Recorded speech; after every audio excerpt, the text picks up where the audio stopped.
Saludos, queremos extender una cordial bienvenida a toda la audiencia que está mirándonos a través del internet, como también a través del canal de televisión. Hoy vamos a estar tratando un tema bastante interesante y es precisamente que vamos a estar hablando de la ordenación de la mujer en la historia de la Iglesia Adventista. Para ello hemos tenido a un invitado especial. Se encuentra con nosotros el doctor Mario Veloso. Bienvenido, doctor. Muchas gracias, es un placer estar aquí, participar con la audiencia y contigo. Doctor Veloso, he tenido la oportunidad de estar escuchando una serie de pequeños tópicos en relación a la ordenación de la mujer. Me parece un tema bastante interesante y a la misma vez quiero decir que es de mucha importancia para nuestra Iglesia Adventista mundialmente y también sobre todo en el ámbito de la Iglesia Adventista de habla hispana. De repente puede ser un tema no muy conocido y me parece que esta es una buena plataforma para informar a nuestros hermanos latinoamericanos y de habla hispana, ¿verdad?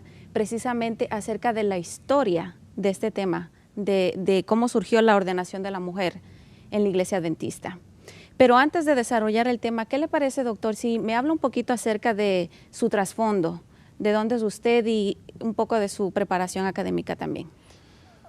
Bueno, yo soy originalmente de Chile, nací en ese país extremo del continente sudamericano. No te voy a hablar de Chile porque solo hablaría cosas buenas. Y en todo caso, mi formación fue bastante internacional. ¿No? Yo estudié en Chile, después salí de Chile para trabajar en Argentina, trabajé después en Brasil, trabajé en Estados Unidos, de repente me hice un poco más universal y estuve trabajando con países de todos los continentes. Y entre ellos toda la división euroasiática, los países que conformaron la Unión Soviética. En total yo más o menos he visitado unos 140 países del mundo. Así que ese es mi antecedente, digamos, social histórico y académicamente estuve incursionando siempre en tres áreas porque me parecía que eran indispensables para la formación teológica. Mi punto central era la teología. Creía que la historia era también un elemento que se requería y que la filosofía también era importante, así que asistí a universidades en busca de esos dos tipos de conocimiento. Y también estuve interesado en las letras, he participado en movimientos literarios, en actividades, en sociedades literarias y en cierta producción de esa área. Es decir, en la iglesia he trabajado desde el pastorado hacia otras áreas como la enseñanza, la administración. Es decir, el Señor me dio oportunidades múltiples y las disfruté todas. Excelente, pastor. Es interesante ver que a lo largo de estos años de experiencia, el Señor lo ha dirigido dándole la oportunidad de continuar con sus estudios, experiencia que precisamente vamos a estar compartiendo con la audiencia, ¿verdad? En base al conocimiento que usted ha adquirido durante todos estos años para tocar un tema bastante delicado, diría yo, como lo es la ordenación de la mujer. Y para ello, pastor, antes de ingresar al tema como tal, me gustaría si usted, por favor, pudiera dirigir esta discusión con una oración, por favor. Padre nuestro, estamos aquí para conversar sobre asuntos tuyos, asuntos de tu pueblo, asuntos que tienen que ver con la manera de ejecutar la misión en este último tiempo cuando tenemos que terminarla. Sabemos, Padre, que vendrán días difíciles, si es que ya no están presentes, y te pedimos que tú nos ayudes para tener una mente clara y sobre todo una actitud transparente delante de ti para seguir tus caminos, para hacer tu voluntad. Ayúdanos a entender cada vez mejor y cuando conversamos ahora de este asunto, ayúdanos a decir las cosas de acuerdo con lo que tú puedas bendecir. Rogamos en nombre de Jesús. Amén. Amén. Muchas gracias, doctor. Entrando ahora de lleno a lo que conlleva este tema, la historia de la ordenación de la mujer en la Iglesia Adventista. Tengo aquí en mis manos precisamente un documento que usted escribió en relación a esto. Y mirando cada página me encuentro con detalles bastante interesantes del origen, historia y sucesos que acontecieron en lo largo de estos años. Sin embargo, cabe recalcar que todo tiene un comienzo. Y es precisamente ese comienzo donde veo aquí que en el año de 1968 surge toda esta incógnita o esta inquietud y se reúne un comité precisamente para hablar de este tema. ¿Qué podría usted decirnos acerca de esto? Bueno, hay algunas cosas que son claras. En realidad no comenzó ahí la historia de esta discusión sobre la ordenación de mujeres en la Iglesia.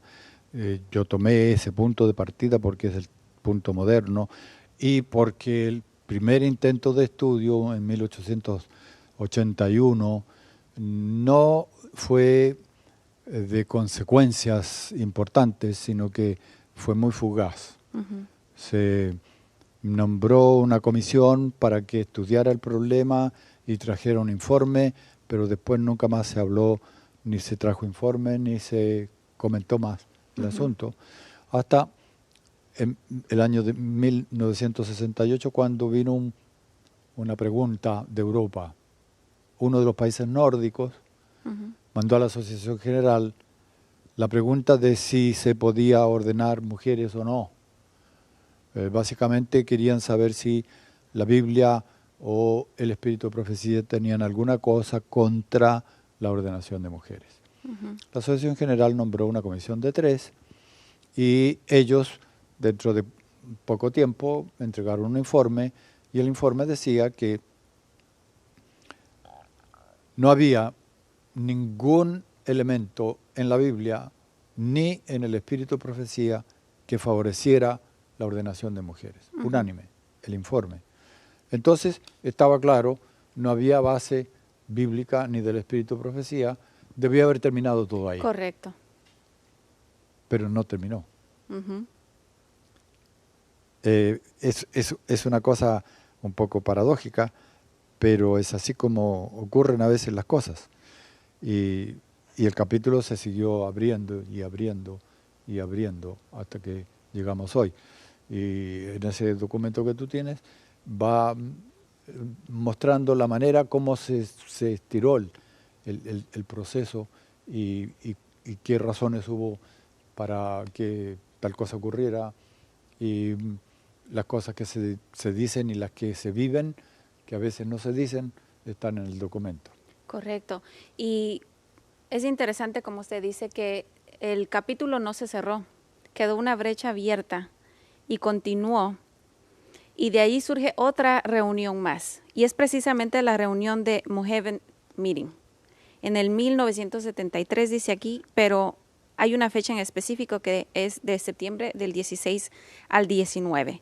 ¿Qué ocurrió en esta reunión? Bueno, en la reunión ocurrió lo que venía ya en proceso, porque tú sabes, cuando se reúne un grupo, antes de que se reúna es nombrado y se asignan trabajos que deben hacer. Todo eso pasó antes, el 73, en la fecha mencionada, se juntaron en Moheven, ese es un campamento de la iglesia, y ahí analizaron los documentos que se presentaron. Y en esa oportunidad se prepararon 25 estudios. Y la mayoría de estos 25 estudios eran a favor de la ordenación de mujeres. ¿Y qué pasa? Que del 68 todo estaba claro que no había base. Correcto. Y en el 73, que son apenas 5 años después, hay una mayoría que está a favor. Algo pasó en ese lapso de tiempo. ¿Qué pasó en ese tiempo que hizo que todo se modificara tan radicalmente en otra dirección? No fue contenidos de la Escritura, ni contenidos del Espíritu de Profecía, porque lo que los miembros de la primera comisión habían estudiado vuelve a estudiarse y no hay ningún agregado de fuentes. Son las mismas fuentes. Y a través de todo el tiempo, como yo fui mostrando en ese documento, se van repitiendo los temas. Así es. Los mismos temas, los mismos textos de la Biblia, los mismos párrafos del Espíritu de Profecía. Va una secuencia de estudios sobre lo mismo, que cada vez concluyen con: es necesario continuar haciendo estudios. ¿Significa que los estudios estaban mal hechos? ¿Significaba que eran incompletos?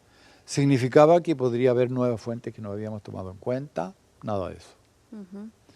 Y lo revelaban los discursos. Los discursos que escuchábamos en las reuniones. Yo no estuve en la de Moheven, pero de ahí en adelante estuve en todas. Y iba repitiéndose lo que ya se ve desde la primera vez, que hay un grupo que cree tener la verdad, que sabe que lo que ellos creen es auténtico, está en la Escritura, está en el Espíritu de Profecía, aunque no lo veamos, está. Y por lo tanto hay que educar al mundo. Este fue un concepto que se repitió hasta la ofensa. Hay que educar al mundo, porque el mundo no estaba con esto. Quiere decir que en ese lapso de tiempo ellos se dedicaron a educar. Exacto. A la iglesia. Por eso que se repetían los mismos asuntos. Y como los delegados venían de todas partes del mundo, ellos pretendían ir transformando la manera de pensar de cada uno. Y no es que uno intuya solamente esto, sino que se decía verbalmente y hasta se escribía. Entonces, esa intención de educar al mundo necesitaba tiempo. Porque el mundo no es llegar y decirle, le mandas un email, que entonces no había email, ahora de aquí en adelante ustedes tienen que pensar de esta manera y ya está.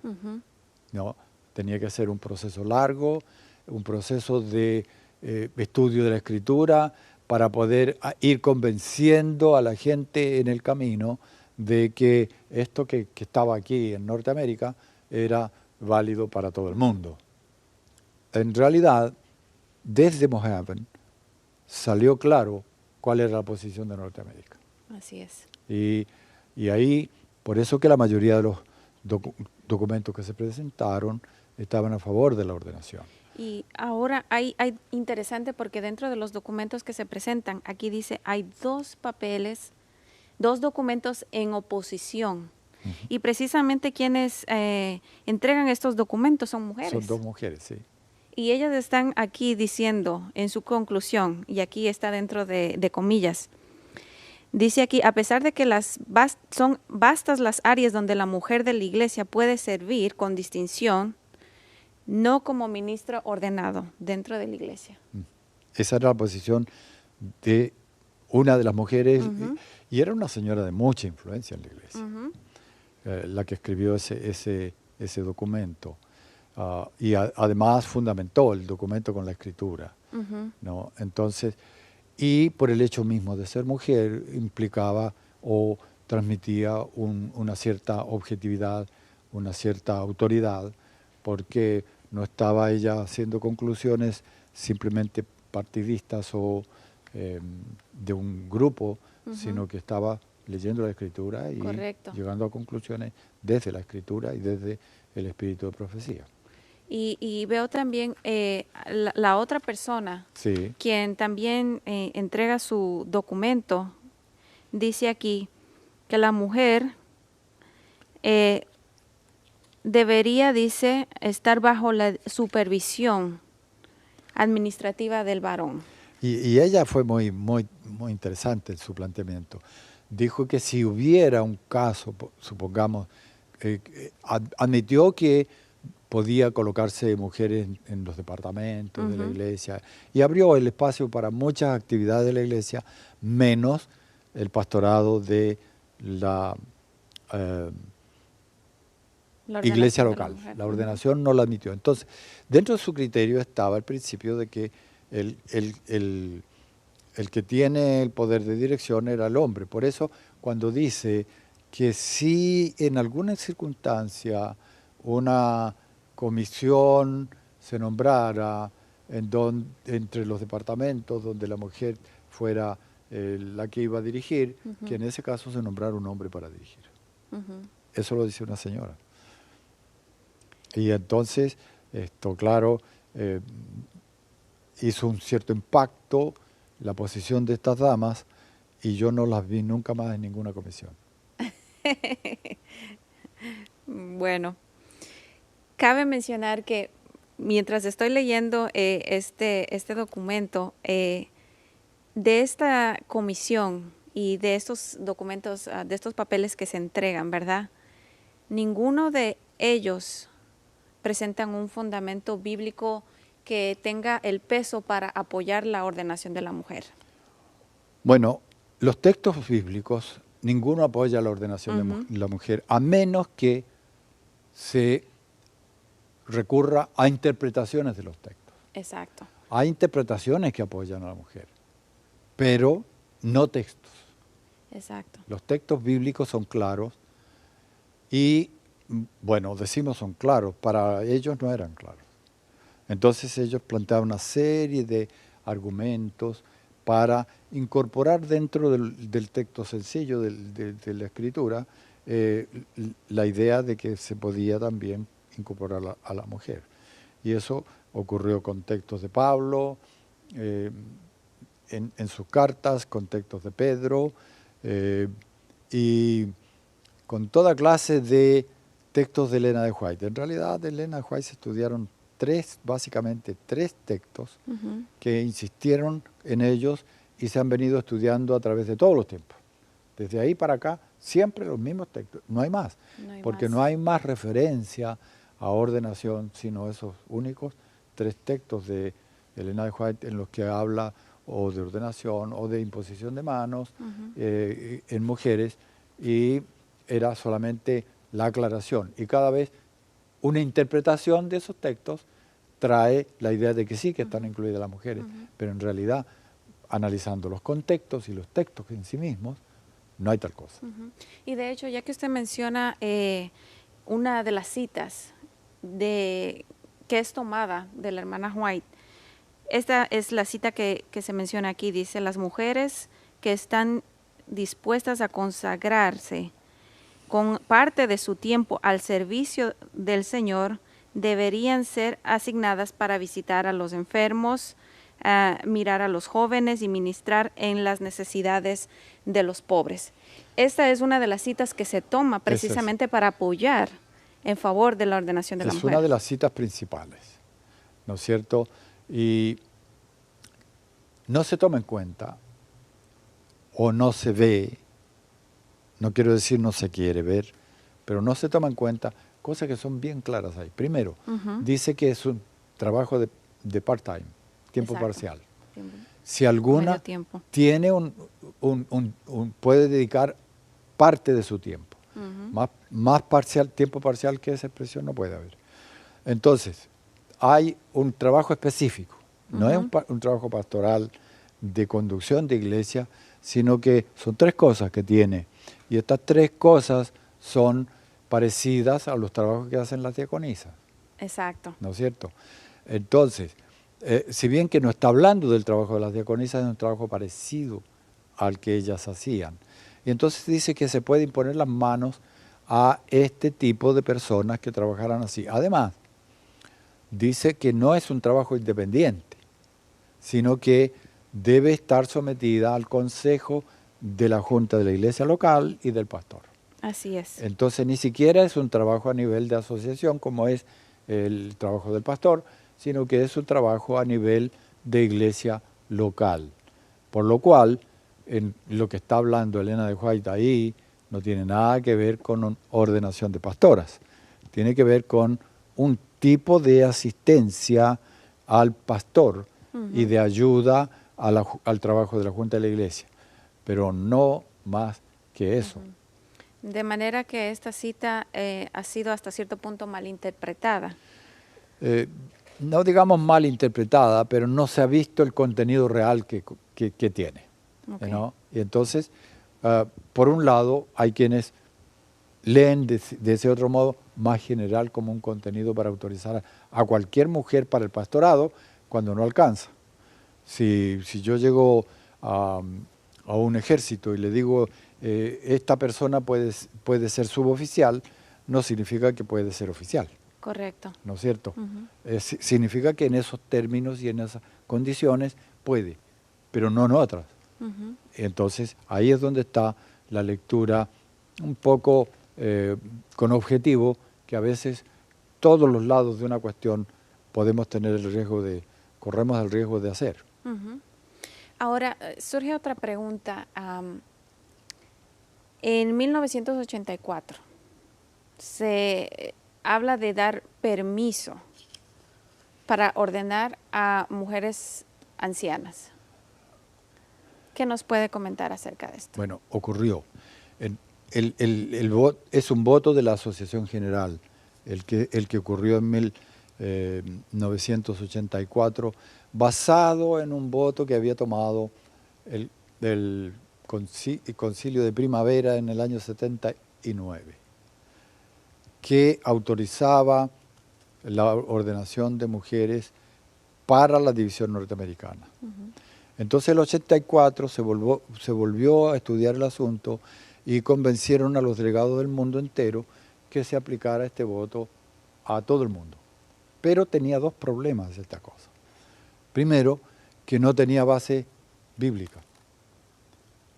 Segundo, que era un voto del concilio anual de la Asociación General. Y por lo tanto, no iba a poder utilizarse como una autorización real, plena. ¿Por qué? Porque esto relacionado con las ancianas es una cuestión del manual de iglesia. Y el manual de iglesia tiene una posición de ancianos masculinos. No tiene la posibilidad de mujeres como ancianas. Entonces tenía obligadamente, que si se iba a tomar en serio este asunto, que haber ido al Congreso de la Asociación General para tomar una acción que corrigiera el manual de iglesia y que incorporara el aspecto femenino en los ancianos. Pero bíblicamente, anciano, obispo o pastor es lo mismo. Entonces, simplemente no llevaron ese voto a la Asamblea de la Asociación General. Y al no llevarlo, se pusieron al voto en una situación de un asunto que está en trámite, que no concluyó su trámite. El trámite concluía en el Congreso, no concluía en otro lugar. Y entonces, al establecer punto final antes del punto final, entonces quedó en que las divisiones del mundo, la gran mayoría de las divisiones del mundo, no quisieron adoptarlo porque no tenía base bíblica y porque además no había cumplido con los trámites normales internos de la iglesia. Entonces se adoptó en algunos lugares. Además el voto tenía unas condiciones. Primero decía que no se podía adoptar el voto en lugares donde produjera divisiones. Solo si había unanimidad plena en las congregaciones. Además, tenía que ser estudiado por la iglesia local. Y si una iglesia local solicitaba por unanimidad a la asociación lo estudiaría en relación con las organizaciones superiores. No ocurrió así. En la realidad, las divisiones que aplicaron el voto, ellas presionaron de arriba para abajo a las iglesias locales, y en muchos lugares la presión fue de tal grado que se produjeron tremendas batallas campales de argumentación en las iglesias locales y en lugar de lograr la unión de las iglesias, que era lo que prometían con este voto, descubrieron serias grietas en muchas de las iglesias. Después sí permaneció el sistema de colocar presión de las organizaciones superiores hacia la iglesia local, y hay lugares donde simplemente les imponen el nombramiento de ancianas, porque vienen los representantes de la asociación y argumentan y argumentan y argumentan y acaban imponiéndolo. Dicho esto que usted acaba de mencionar, porque me pone a pensar que prácticamente no se respeta la autoridad, ¿verdad? Y en términos de organización, ¿en dónde reside la autoridad máxima dentro de la Iglesia Adventista? Bueno, la autoridad de la Iglesia Adventista está en el pueblo. Los miembros, ellos son los portadores de la autoridad en la Iglesia Adventista. Y del pueblo pasa la autoridad a la asociación general. No pasa a la iglesia local, no pasa a la asociación, no pasa a la unión, no pasa a la división, que ni siquiera tiene constituency, no tiene ni congresos propios, pasa a la asociación general.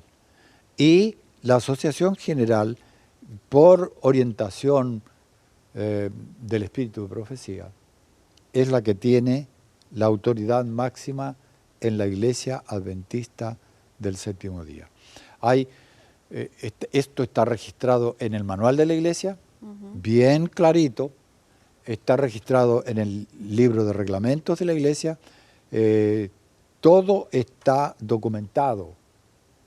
Por lo tanto, en realidad, la autoridad máxima de la Iglesia en el mundo es el Congreso de la Asociación General, con delegados de todo el mundo. Correcto. Por eso que ahí se juntan las autoridades que están en el pueblo y en la organización, porque la única organización de la Iglesia que tiene delegados de todo el mundo es la Asociación General. Los otros, nadie puede establecer reglas de procedimientos o de conductas o de procedimientos ni eclesiásticos ni de ninguna forma, porque no tiene la autoridad sobre el mundo entero. No puede una asociación legislar para el mundo entero, no puede una unión para el mundo entero, no puede una división para el mundo entero. Solo puede hacerlo la Asociación General en un congreso con delegados de todo el mundo. Una vez que están esas condiciones dadas, entonces sí podemos tomar determinaciones que afecten a la Iglesia entera. Y según los documentos, una vez que la Asociación General ha tomado una determinación, todas las organizaciones tienen que aceptarla. Todas, de todos los niveles. ¿Por qué? Porque si no es así, entonces la Iglesia no tiene unidad. Correcto. Y hay dos cosas que son sacratísimas para la Iglesia como organización. Uno es la unidad, que también viene de la Biblia. Cristo mismo dijo que debiéramos actuar en unidad, lo dijo en la oración sacerdotal antes de ascender, lo reveló al apóstol San Pablo y otras escrituras. Está todo en la escritura. El segundo punto es la misión. Nosotros estamos organizados como iglesia. Dios nos mandó la organización de la iglesia precisamente para que tengamos unidad para predicar el Evangelio en el mundo, para cumplir la misión. Entonces, estos dos elementos son fundamentales. Y por eso que usted puede oír permanentemente, tanto a los que están a favor como a los que están en contra, diciendo que la posición de ellos va a favorecer el progreso de la misión en el mundo. Los dos lo dicen así, atrevidamente.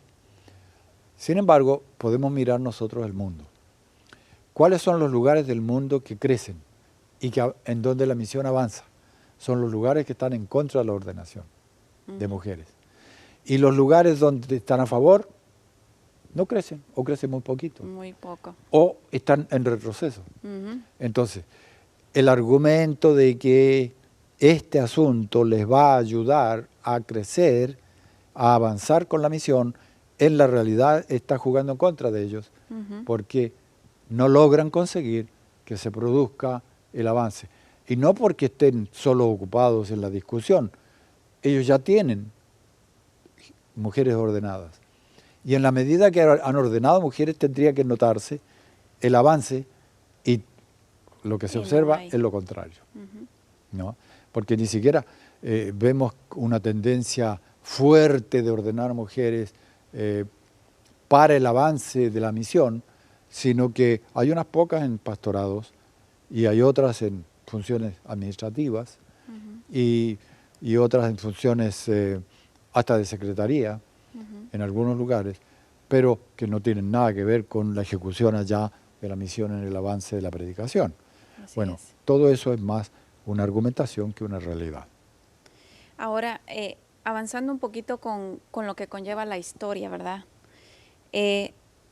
Háblenos lo que ocurrió en el Concilio Otoñal de 1989. Bueno, ese fue un concilio muy especial. El Concilio Otoñal es la reunión anual de la Asociación General en donde se reúnen delegados de todo el mundo. Vienen de todas las uniones, viene gente de las asociaciones, vienen dirigentes de todas las divisiones, el equipo administrativo de todas las divisiones están en la reunión del concilio anual. Es un grupo grande que se reúne en Washington cada año. Entonces, el 79 resultó ser, el 89 resultó ser un momento muy importante porque para el siguiente año era una reunión de la Asociación General en sesión, con delegados, ya no solamente dirigentes que vienen, sino delegados que vienen de todo el mundo. De todo el mundo. Sí, son más de 2.000 los delegados que vienen, oficiales, y en esas reuniones se reúnen 70.000 adventistas, 60.000 adventistas. Son reuniones muy grandes. Entonces, como el 89 se iba a tomar el voto de lo que se presentaría en el 90, y el voto era en relación con la ordenación de mujeres, entonces se produjo una cierta convulsión en el concilio anual, debido precisamente a eso, que había mucha gente que quería que se aprobara. Pero las comisiones, hasta ese momento, todas las comisiones que se produjeron, que hubo reuniones en la década del 70, hubo 3 reuniones, en la década del 80 hubo otras 2 reuniones, y ahora veníamos con la propuesta para el Congreso. Entonces, todo esto generaba una expectativa muy grande y por causa de esa expectativa, el Congreso, la reunión fue muy, en algunas medidas, angustiante. El presidente, por ejemplo, para ilustrar, el presidente de la división norteamericana, que era el que dirigía la defensa de la ordenación de mujeres, hizo en un momento determinado un pedido bien dramático. Rogó al grupo, miembros del concilio anual, que por favor aprobaran, porque esto era indispensable para la división norteamericana. Y en su ruego, él inclusive apeló a que esto era fundamental para la misión de la Iglesia en Norteamérica. Y hasta en su argumentación ese día, amenazó. Porque él dijo que si esto no ocurría, entonces la Iglesia se iba a dividir. Entonces ahí hay una forma de plantear como una especie de acto de atemorizar a la gente, o de apelar a la sensibilidad, en el sentido de que si ustedes no hacen esto va a estar muy mal para todos. Bueno, en realidad llegó al Congreso de la Asociación General, no se aprobó en el Congreso y todo terminó en lo que se podía prever. Todos sabían que el Congreso no iba a aprobar. Esto ha pasado casi en cada ocasión que se estudió en Congreso. Ya el 85 se había estudiado en el Congreso, del 85. Pero ahí se tomó un voto de no tomar acción alguna. En el 90 se presentó una moción de acuerdo de no ordenar y se aprobó. Entonces no se ordenó. Después, más adelante, viene otro pedido que la División Norteamericana expuso, y esta vez ya no pidiendo la ordenación de mujeres para el mundo, sino solo para la División Norteamericana y tal vez alguna división de Europa. La idea era que se autorizara la ordenación para las divisiones que quisieran adoptarlo.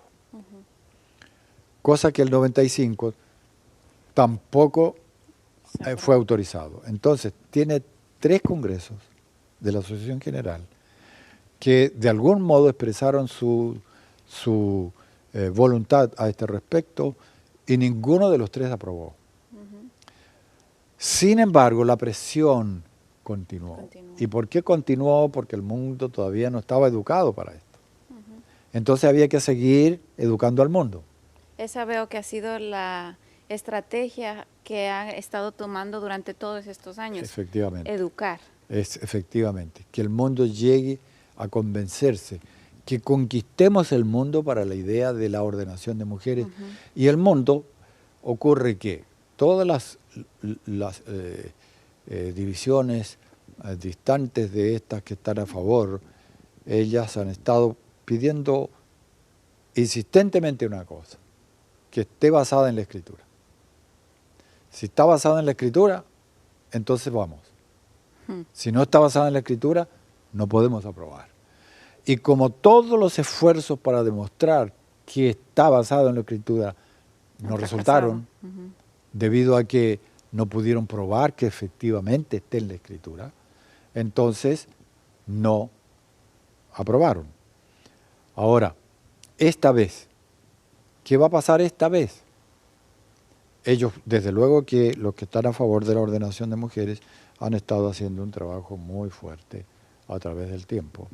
Y efectivamente el esfuerzo de educar al mundo ha sido real.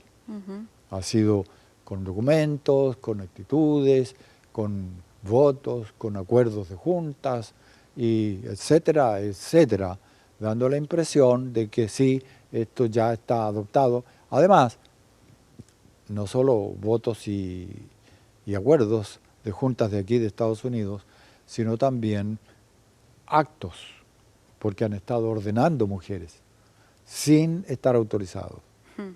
Ahora, los que no están a favor de la ordenación han levantado también su voz diciendo que está mal que ordenen mujeres. Y de algún modo ese ambiente así un poco de presión sobre los que están en contra para que no digan nada, ha estado funcionando muy bien, porque se ha creado como una actitud de esto es políticamente correcto y lo que ustedes creen no es. Es decir, los que están a favor de la Biblia está un poco muy atrasado. Lo políticamente correcto hoy es que estemos a favor. Pero ocurre que para una iglesia lo políticamente correcto es estar a favor de la voluntad de Dios. Así es. Y entonces la discusión ha estado en otras áreas. Rara vez se estudia cuál es la voluntad de Dios a este respecto. Esta pregunta no se ha respondido nunca. Cuando debería ser el punto principal. Es el punto principal. Pero esta pregunta, ¿cuál es la voluntad de Dios para este asunto? No está en ninguna parte estudiado. No se han analizado textos, hemos analizado otros que tienen incidencia, pero no la investigación de ¿es la voluntad de Dios que se ordenen mujeres? Porque la respuesta a eso es contundente. Y por eso no se hace la pregunta.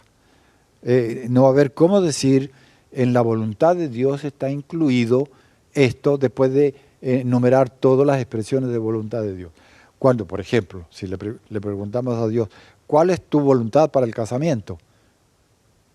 Creó a Adán y Eva, él mismo los casó, el casamiento es un casamiento de un hombre con una mujer. Así es. Punto y final.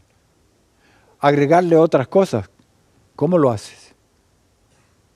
Tomando en cuenta la escritura como tal. No puedes. No. Entonces, una vez que tú repasas los textos en que habla de ordenación en el Antiguo Testamento, de sacerdotes, en el Nuevo Testamento, de pastores y ancianos, te vas a encontrar con el mismo problema.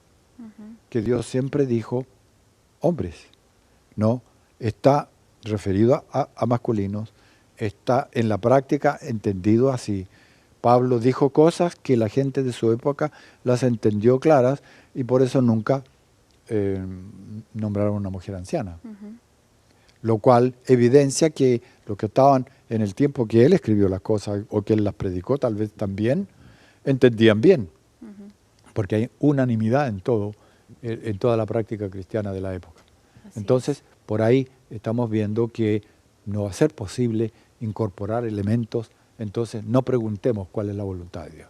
Mejor digámosle a Dios cuál es la su voluntad voluntad nuestra, ¿verdad? Y ese ha sido el patrón que se ha venido siguiendo durante todos esos años, porque nuevamente en el 1995 otra vez se reúne la Conferencia General. Exacto. Otra vez se trae a colación el tema de la ordenación de la mujer. ¿Qué ocurre allí? Bueno, el 95, esta fue la última vez que tuvimos en un congreso de la Asociación General un acuerdo para votar. Y en este caso fue una propuesta de la División Norteamericana, que ella misma redactó el acuerdo. Y el acuerdo que la División Norteamericana había propuesto simplemente decía, y quiero leer el texto del acuerdo, dice, votado, referir al Congreso de la Asociación General de 1995, este era el voto de la División Norteamericana, el pedido de que la Asociación General en sesión adopte provisiones en cuanto a la ordenación de la mujer, como se indica aquí. Y lo que ellos propusieron es que la Asociación General colocara en cada división el derecho y la autorizara a ordenar personas individuales dentro de sus respectivos territorios en armonía con reglamentos establecidos. Y en adición, que donde las circunstancias lo permitieran, la división pudiera autorizar a las organizaciones que calificaban a individuos con respecto al género. Y en este caso, variación de género. En las divisiones donde la Junta Ejecutiva tome decisiones aprobando la ordenación de mujeres al ministerio evangélico, las mujeres debían ser ordenadas para servir solamente en el territorio de esas divisiones. Bueno, esto, como decimos, era cada división tiene el derecho de ordenar o no ordenar mujeres, y si las ordenaba, esa ordenación valía solamente para esa división. Esto tampoco fue aprobado. Hubo 673 votos a favor y 1.481 votos en contra. Se negó la autorización a la división norteamericana y otras para ordenar. Más de la mitad prácticamente. Sí, sí, son 808 votos adicional en contra. En contra, más. ¿No?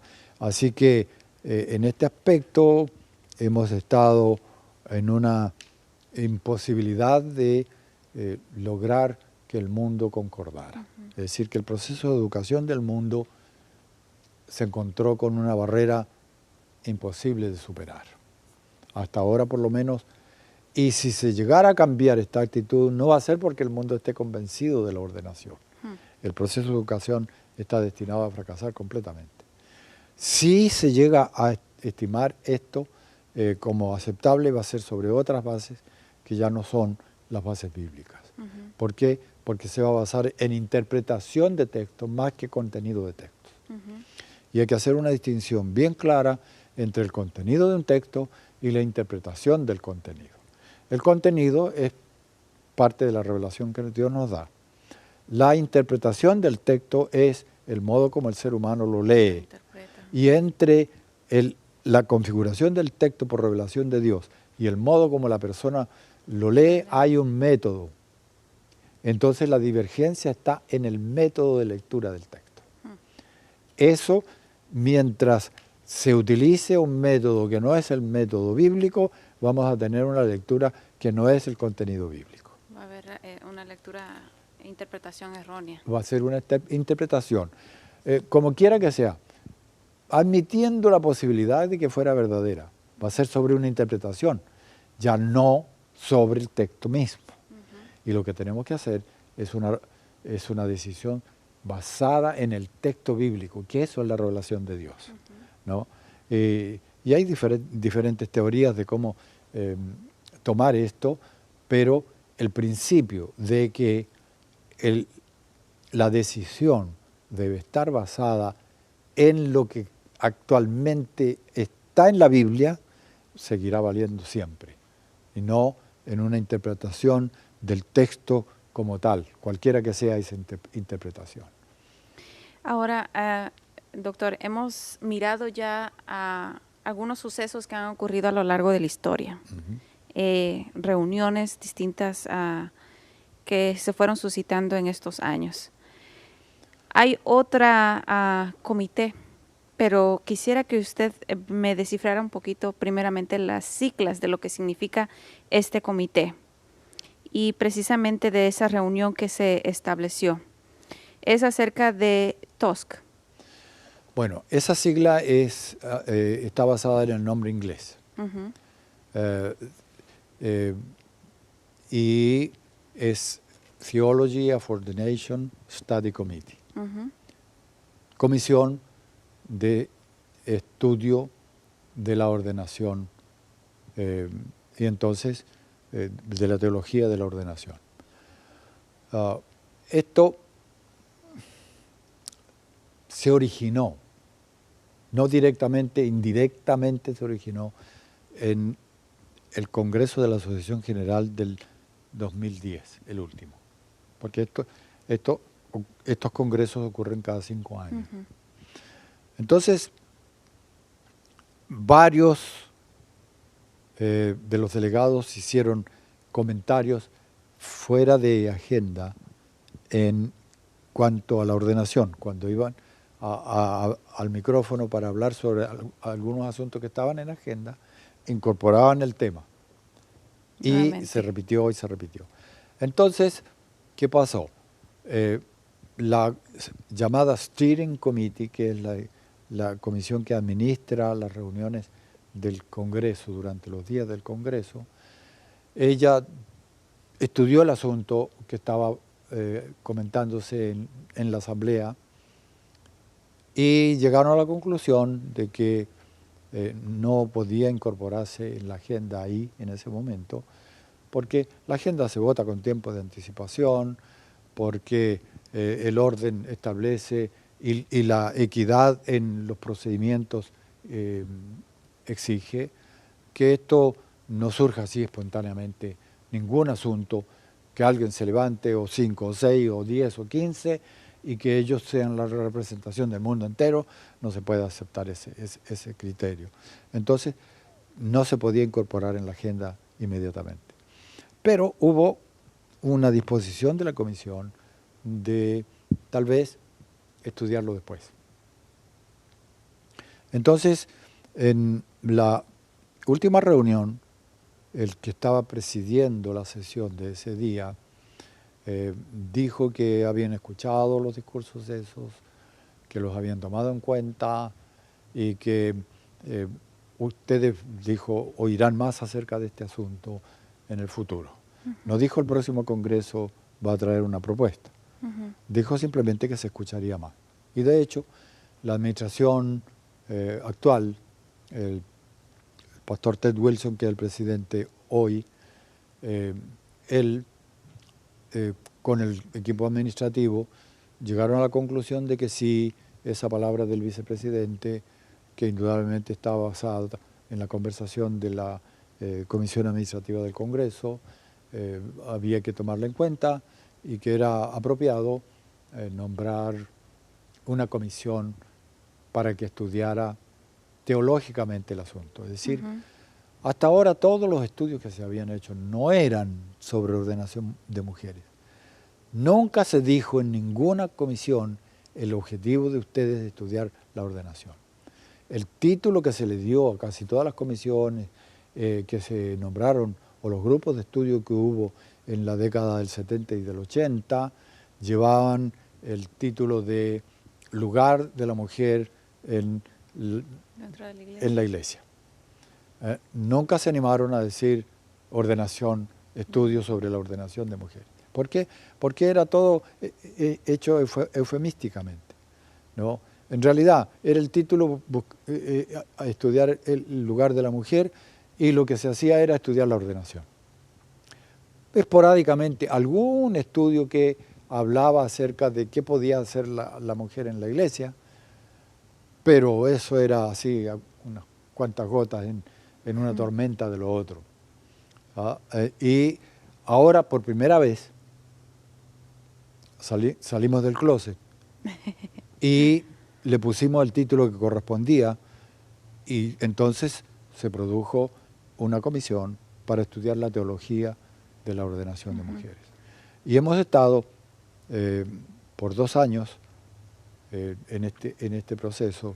Se nombraron una comisión grande con representantes del mundo entero.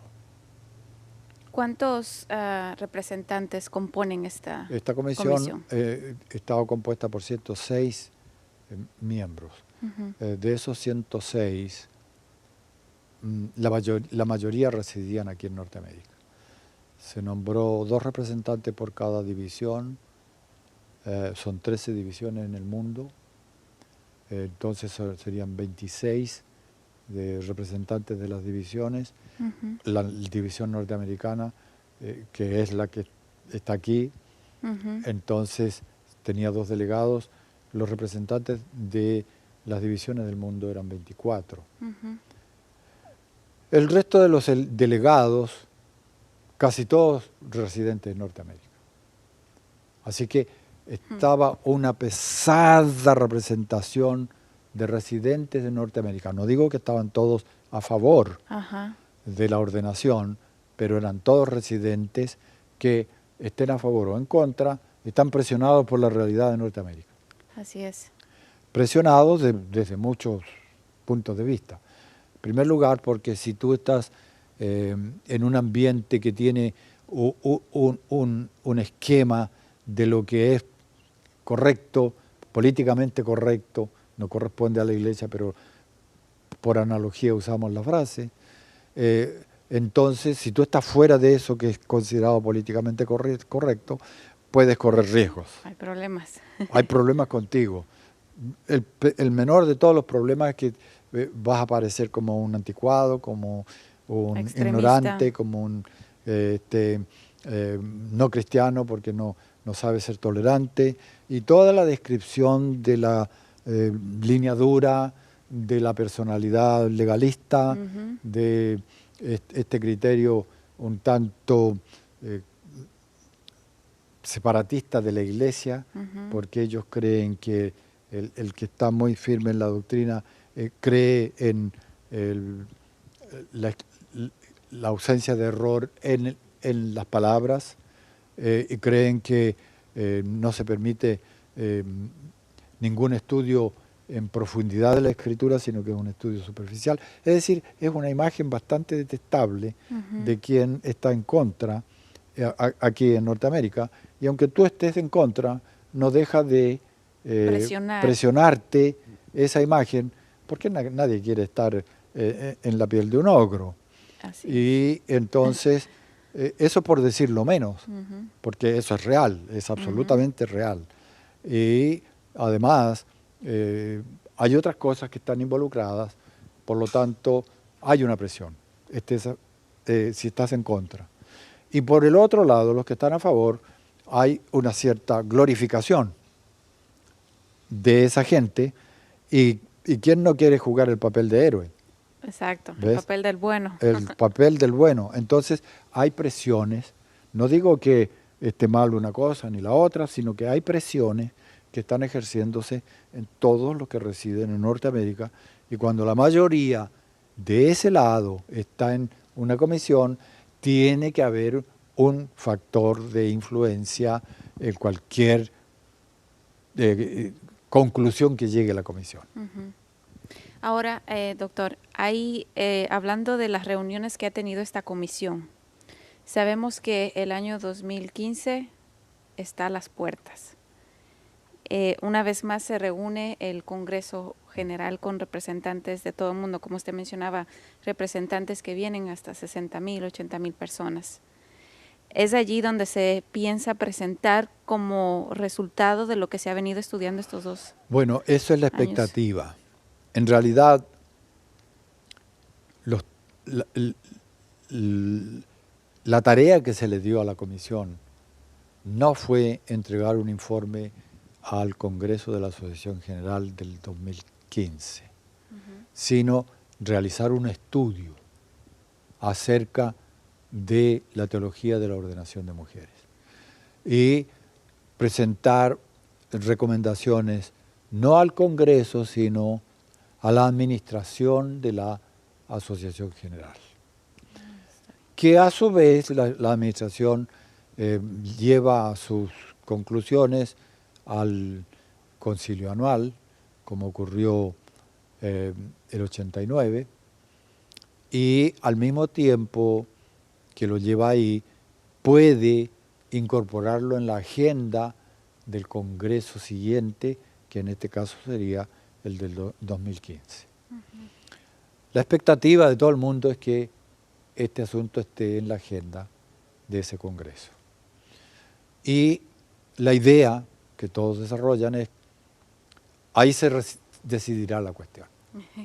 Entonces, finalmente, vamos a tener una decisión final, ¿no? Porque ahora sí se estudió con todos los términos la teología de la ordenación. Esa es la expectativa que en este minuto hay. Y tal vez me voy a atrever un poquito a usar esta palabra, a decir predicción. Pero, ¿qué pudiera usted, en base a lo que usted ha estado en las reuniones y ha estado estudiando y al ver el punto de vista de los diferentes representantes, ¿verdad? ¿Qué usted considera que será como punto principal a la hora de tomar esa decisión si se vota en contra o a favor de la ordenación de la mujer? Bueno, mira, tú utilizas una palabra predicción. Inmediatamente me abres la puerta para que yo sea candidato a ser profeta. En realidad... Usando una mala, por no buscar otra palabra. Claro, pero es apropiada, porque ¿cómo podrías decir eso sin usarla? ¿No? Porque está en el futuro, porque las cosas nadie las ha dicho, entonces entrar es un poco eso de la predicción. Sí, yo he sido profesor de filosofía de la historia y eso pretende sacar lecciones de la historia para entender el presente, interpretar el presente y anticiparse, si fuera posible, un poco a los hechos históricos. Pero yo no vi ningún alumno ni profesor de esas áreas del conocimiento humano que se tornara profeta por eso. Así que está muy complicado llegar a una predicción de ese orden así bien preciso. Todo lo que yo podría hacer ya no es un trabajo científico, ni mucho menos, tal vez un pálpito, tal vez un guessing, tal vez un intento de querer encontrar sentido en lo que, por causa de estar en el futuro, todavía no lo tiene. Primero, ¿será que la Junta Directiva de la Asociación General en su concilio anual de este año va a colocarlo en la agenda? Porque eso también es un punto. Podrían no colocarlo.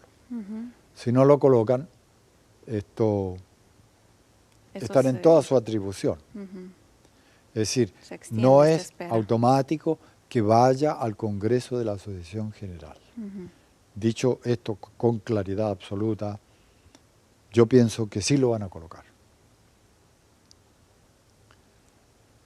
Ahora, otra pregunta que surgiría ahí es, ¿cómo lo van a colocar?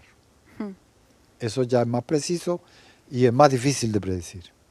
Porque yo estoy seguro que hay miembros de la comisión que van a votar este asunto ahora dentro de una semanita o más, que no tienen idea de cómo va a estar. Así que ni ellos pueden hacer una predicción de esta cosa, cómo va a ir, ni siquiera si va a ir. La intuición más evidente es que sí que lo van a mandar, pero cómo lo van a mandar, ahí está la cosa. Hay ciertas fuerzas en acción que están tratando de que vaya de una forma o de otra. Hay un cierto grupo que le gustaría que fuera redactado de tal forma que la opción sea sí o no. Que se autorice la ordenación de mujeres. ¿Sí o no? Sería lo más sencillo, lo más simple, lo menos confuso. Posiblemente no sea así. Y digo posiblemente no sea así por causa de la manera como concluyó la Comisión de Estudios de la Teología de la Ordenación. Si hubiera concluido con un acuerdo unánime, entonces sería muy fácil predecirlo. Va a ser de esta manera como concluyó la comisión. Como ha sido en el pasado, lo que la comisión concluyó en cada uno de esos casos fue lo que se llevó al Congreso de la Asociación General y se votó finalmente. Ahora no hay tal acuerdo porque hay 3 posiciones. Ya no fueron 2 nomás. Ahora son 3. No. Ahora es una tercera. Ahora estamos con 3 posiciones, que en realidad es una ficción, porque la tercera posición es lo mismo que la segunda. La primera es no ordenar mujeres o reservar la ordenación para pastores de sexo masculino. Y la número 2 es permitir que las divisiones elijan las que quieran tener solamente hombres que decidan eso, y las que quieren tener hombres y mujeres que lo decidan.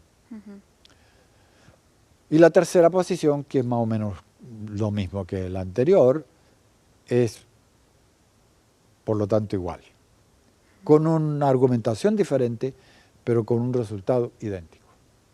Entonces, realmente tendrían que ser 2 las posiciones. ¿Cómo va a ser la redacción para que se defina una o la otra? Eso está por cuenta del concilio anual que viene ahora. Ahora, de ahí saltar a la sesión de julio del año que viene, julio del año que viene, del Congreso de la Asociación General, y animarse a decir cómo va a ser la decisión. No, por mucho que yo mire para el futuro, no veo nada. Solo me animo a mirar hacia el pasado. Y en el pasado leo una reyección constante, sistemática, permanente.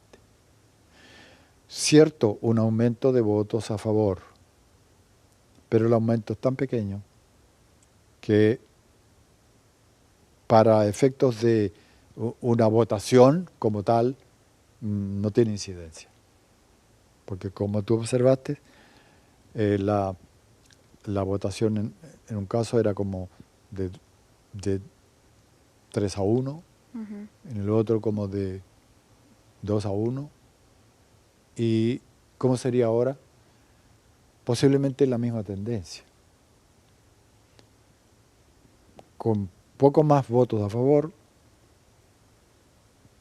pero igual mayoría contra. Está difícil decir lo que va a ser así. Así es. Pero mirando la tendencia del pasado, esa es la tendencia. Ni estoy diciendo que va a ser así en el Congreso, pero esa es la tendencia. Y mirando esa tendencia, atreviéndonos o arriesgándonos a decir que la Iglesia vota a favor de no ordenar a la mujer, ¿qué ocurriría con la Iglesia? Bueno, También. yo te voy a decir, si votan no ordenar a la mujer, se va a armar un problema grande. Y si votan ordenar a la mujer, se va a armar un problema grande. A menos que Dios nos haga tomar una actitud apropiada, no tenemos salida de este problema. Y la actitud apropiada sería que los que están a favor de la ordenación, lo mismo que los que están en contra de la ordenación, tuvieran la misma disposición de aceptar el voto de la Asociación General aún en contra de uno. Es una posición bastante delicada. Es lo que tendríamos que tomar todos. Así es. En ausencia de esa posición se armará problema de cualquier forma. Porque cada lado va a querer todavía defender su Ahora, posición. debo, sin embargo, atenuar un poco lo que acabo de decir, sin negarlo, por causa de esto. Esa pregunta apareció en la comisión. Cuando ya estábamos cerrándolo todo, una hermana muy inteligente, de intervenciones muy oportunas, que hasta ha sido embajadora de este país en otros lugares, es decir, una mujer muy esclarecida, muy bien posicionada en todo lo que ella dice, planteó esta pregunta al grupo. Porque el grupo tomó un consenso en el cual incluyó dos cosas, en las que estábamos todos de acuerdo. Pero tuvimos que colocar un preámbulo diciendo que a pesar de que no tenemos consenso en cuanto a la ordenación, estamos con consenso claro en cuanto a las 28 doctrinas fundamentales y en cuanto a la misión de la Iglesia. Solo esas dos cosas. La ordenación, no hay consenso. Entonces ella dijo, agreguemos un tercer punto. Que ese tercer punto sea que todos estamos dispuestos a aceptar la decisión del Congreso. Y ya estaba el tumulto como del cierre y ella haciendo su propuesta y inmediatamente no se dio ni espacio para una votación.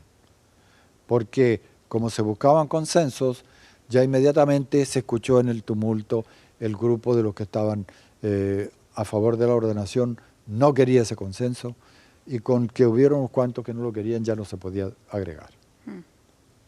Ahora yo noté, y esto no lo noté solamente por impresión, porque también estaba escrito en documentos, que las divisiones que están en contra de la ordenación de mujeres tienen una mejor actitud con respecto a la decisión del Congreso, porque casi todas ellas, las que están en contra, dijeron que estaban en contra, pero que estaban dispuestas a aceptar la decisión del Congreso.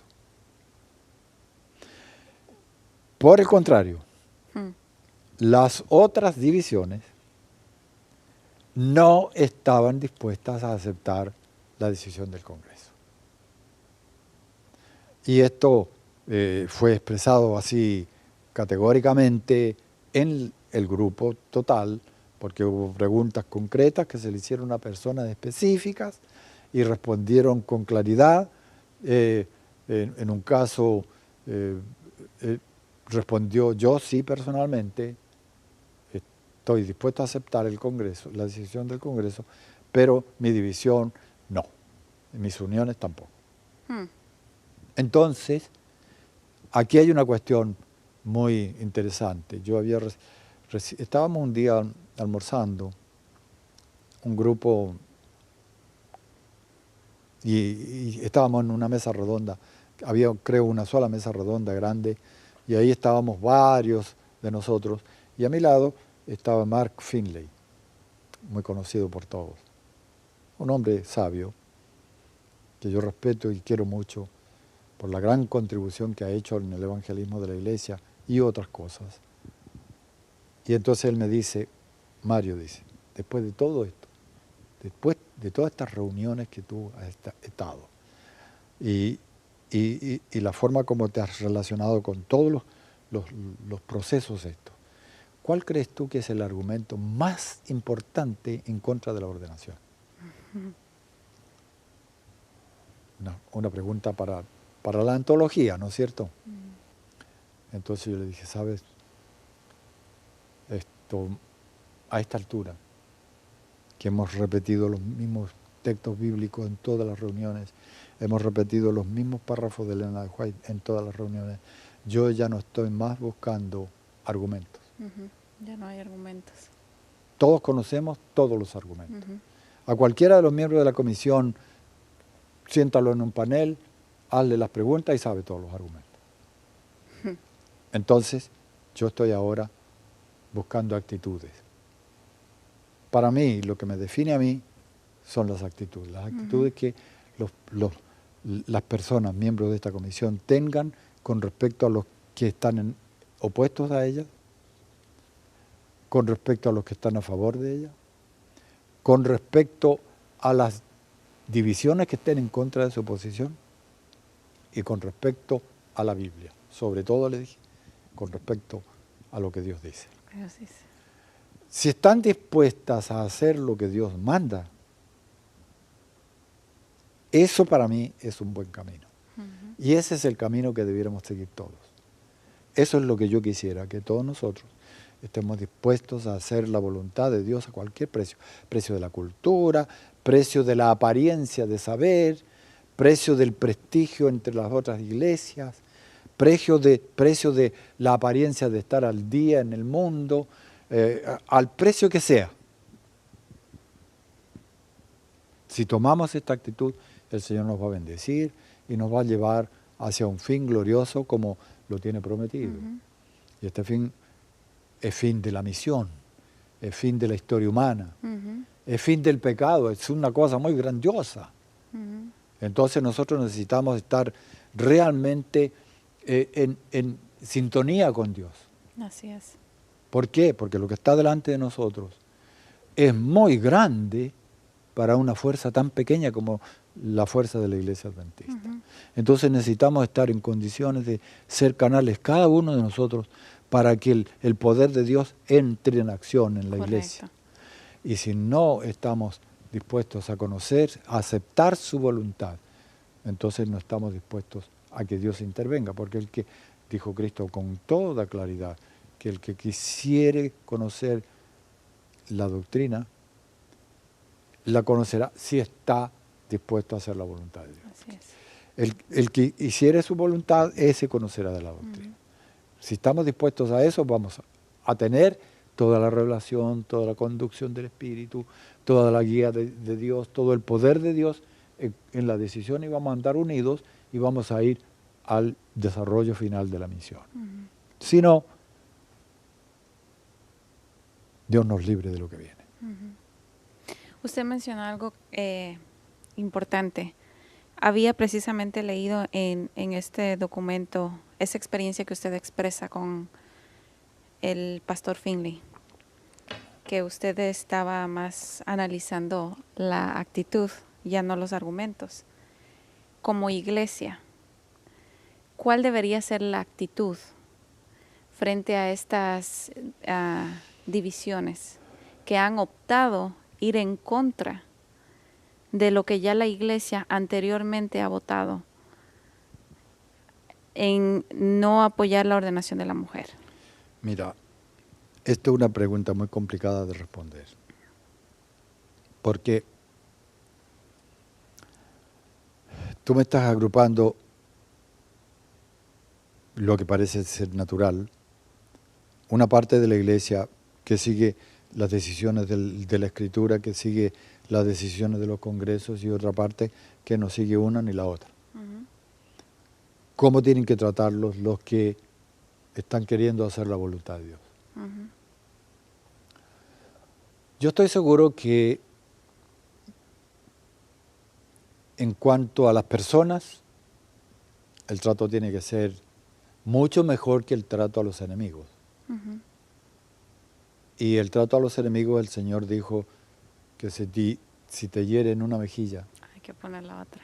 Ponle la otra. ¿No? Y si te quisiera cargar por una milla, ve con el 2.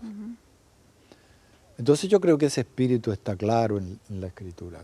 Hay que tratar a las personas como personas, con el afecto, con el amor, con la caridad cristiana, con la comprensión, como está descrito en la Escritura. No hay otra alternativa si vamos a ser cristianos. Ahora, hay otra dimensión de esto. Y esa dimensión está en el plano de las ideas. Tú sabes que a nosotros Dios nos trata en el plano de la personal con una misericordia infinita, dispuesto a perdonarnos todo. Pero si tú persistes en el pecado y tú llegas al pecado contra el Espíritu Santo, entonces la situación es completamente otra. Yo eso lo dejo a Dios, porque gracias a Dios que Él a nosotros nos dejó solo la predicación del Evangelio. El juicio lo reservó para Él. Y sobre todo el juicio final. Entonces, como Él se guardó el derecho del juicio, ¿para qué yo voy a enjuiciar anticipadamente a quien todavía ni siquiera es culpable? No, porque mientras estamos en el estudio, somos todos parte del estudio. Y el Señor tiene sus modos de juzgar las cosas, no solo en el juicio final. Él tiene sus maneras de juzgar ahora, aquí, las cosas. Sobre todo las que tienen que ver con su iglesia. Porque el Señor dice que la iglesia es la niña de su ojo. Entonces, no es cuestión de empezar a tirar piedras contra la niña del ojo de Dios y esperar que nos hagan un monumento con esas piedras. Es cuestión de que Dios también tiene sus formas de proceder, también tiene sus actitudes, también tiene sus formas de ejecutar juicios anticipados. Lo ha hecho en el pasado, lo puede hacer en el futuro. Y yo te quiero decir con esto que nosotros tenemos que estar abiertos a lo que Dios diga. No solo en cuanto a aceptar o no aceptar la ordenación de mujeres, sino también en cuanto a aceptar o no aceptar los que estén opuestos al punto de vista que uno considera que es auténtico y válido. Porque yo considero que mi punto de vista viene de la Biblia. Pero yo tengo colegas que están en el otro lado que piensan lo mismo acerca de su punto de vista. Así es. Entonces, voy a admitir que en este caso los dos necesitamos ser juzgados por Dios. Y lo que Dios juzgue y determine, tenemos que aceptarlo los dos. Se juzga que estamos nosotros, los de un lado, equivocados, o si juzgue que los del otro lado están equivocados, que Él resuelva. Y que Él nos libre de las consecuencias, más a la iglesia que a los individuos. Yo no estoy tan preocupado con las consecuencias que puedan venir sobre nosotros como personas individuales, porque cada uno recibe las consecuencias de acuerdo a sus decisiones personales. Y si yo resuelvo aceptar esta lectura de la Biblia y el otro resuelve aceptar esa lectura de la Biblia, él y yo somos igualmente responsables en la decisión que hemos tomado. Y como personas responsables tenemos que estar abiertos a las consecuencias, cualquiera que venga. Y esas que vienen del Señor.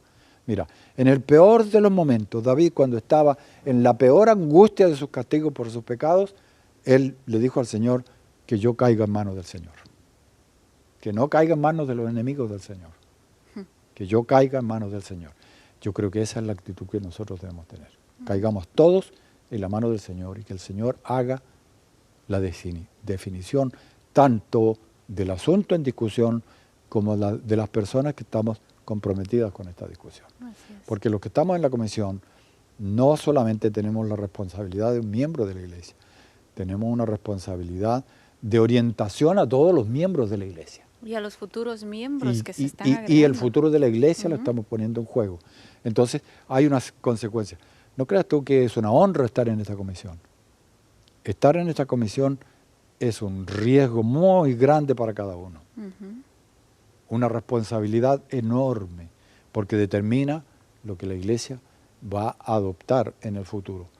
Y si yo estoy participando en esta conversación, es precisamente por eso. Por la responsabilidad de traspasar la experiencia vivida por unos pocos que le corresponde a la iglesia entera como experiencia. Nosotros hemos sido representantes de la iglesia en esta comisión.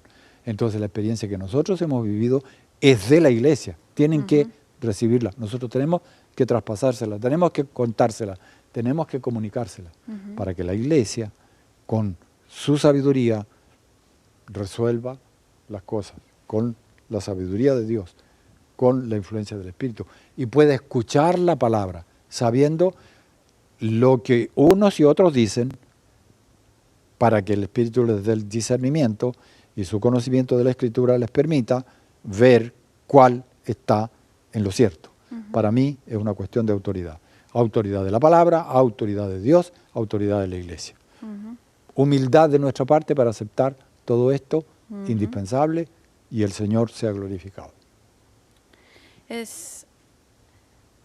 Cabe la pena recalcar que lo que usted mencionó cuando le formulé esta pregunta acerca de la actitud que debería tener la iglesia, me parece importante lo que usted dijo de ponernos, ante todo, somos responsables frente a Dios por cada decisión que tomemos. Y el consejo bíblico del cual usted hizo mención de la actitud hacia nuestros enemigos es la actitud que deberíamos tener siempre hacia nuestro prójimo. Exacto. De poner una mejilla cuando se nos ha bofeteado la otra. Porque es muy importante tener una actitud como esta, ¿verdad? Mirando todo lo que está aconteciendo y mirando de pronto distintos sucesos que van a seguir pasando. Bien importante que mantengamos esta conducta realmente de hijos de Dios, que estamos aquí para hacer la voluntad y, como usted dijo, canales de recibir la sabiduría que venga de Dios para poder transmitir a otros esa sabiduría que se nos entregue.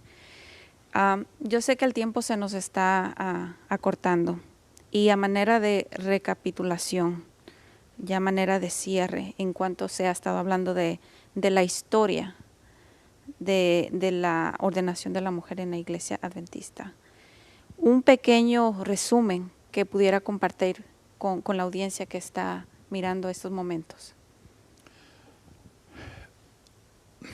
Sí, un resumen, pero no voy a hacer un resumen de datos, voy a hacer un resumen de actitudes, porque al final de cuentas esto es lo que para mí en estos momentos importa más. En ese proceso de enseñar al mundo hay una actitud. Yo tengo la verdad, tú no la tienes, tengo que iluminarte y tengo que darte el tiempo para que seas iluminado. Es decir, es una mirada desde arriba hacia abajo, de superioridad a inferioridad. Nosotros, los países desarrollados, con respecto al resto del mundo, tenemos una cosa superior. Eso es un trato de desigualdad, hasta de discriminación. Cuando no te dejan la libertad de expresar tu opinión, porque esa expresión de tu opinión ofende, y se dan por ofendidos y hasta piden que se disculpen públicamente, eso también me dice a mí una actitud, que es una actitud de coerción. Es una cuestión que el Señor no utiliza. Ujú. Cuando hemos venido a través de todo el tiempo haciendo decisiones que no son decisiones finales, sino deja una puerta abierta. Siempre tomamos el acuerdo a este tiempo, en este tiempo, o necesitamos hacer estudios para mayores estudios. Todo eso es ir diciendo que todavía hay gente que no está en condiciones. Uh-huh. Entonces, ese proceso a mí me ha venido impactando a través de todo el tiempo. Y yo pienso en las actitudes de los hermanos pioneros en los concilios sabáticos de 1848 adelante, y veo una actitud tan distinta. Uh-huh. Ellos tenían posiciones diametralmente opuestas, venían de iglesias que con teologías incompatibles. Y ahí se discutían y se decían cosas, nadie se daba por ofendido, y si se daban por ofendido, se perdonaban, no exigían que le pidan perdón, sino que se perdonaban los unos a los otros. Y entonces, de ese modo, yo veo que la situación se complica. De ahí que yo pido a los miembros de la iglesia y a los dirigentes que tomemos la actitud que corresponde tener. Uh-huh. Que todo esto nos deje la lección de humildad para aceptar delante de Dios el camino suyo a cualquier precio. Y que no volvamos nunca más a recorrer un camino tan largo por una actitud que no es de integración de los unos con los otros. No hay unidad. Muchas gracias, doctor Veloso, por su intervención. Y a ustedes que han estado mirando estos momentos, esta entrevista con el doctor Veloso, esperamos que este tema de interés para todos los que componemos la Iglesia Adventista haya sido de bendición. Que Dios los acompañe y hasta la próxima ocasión.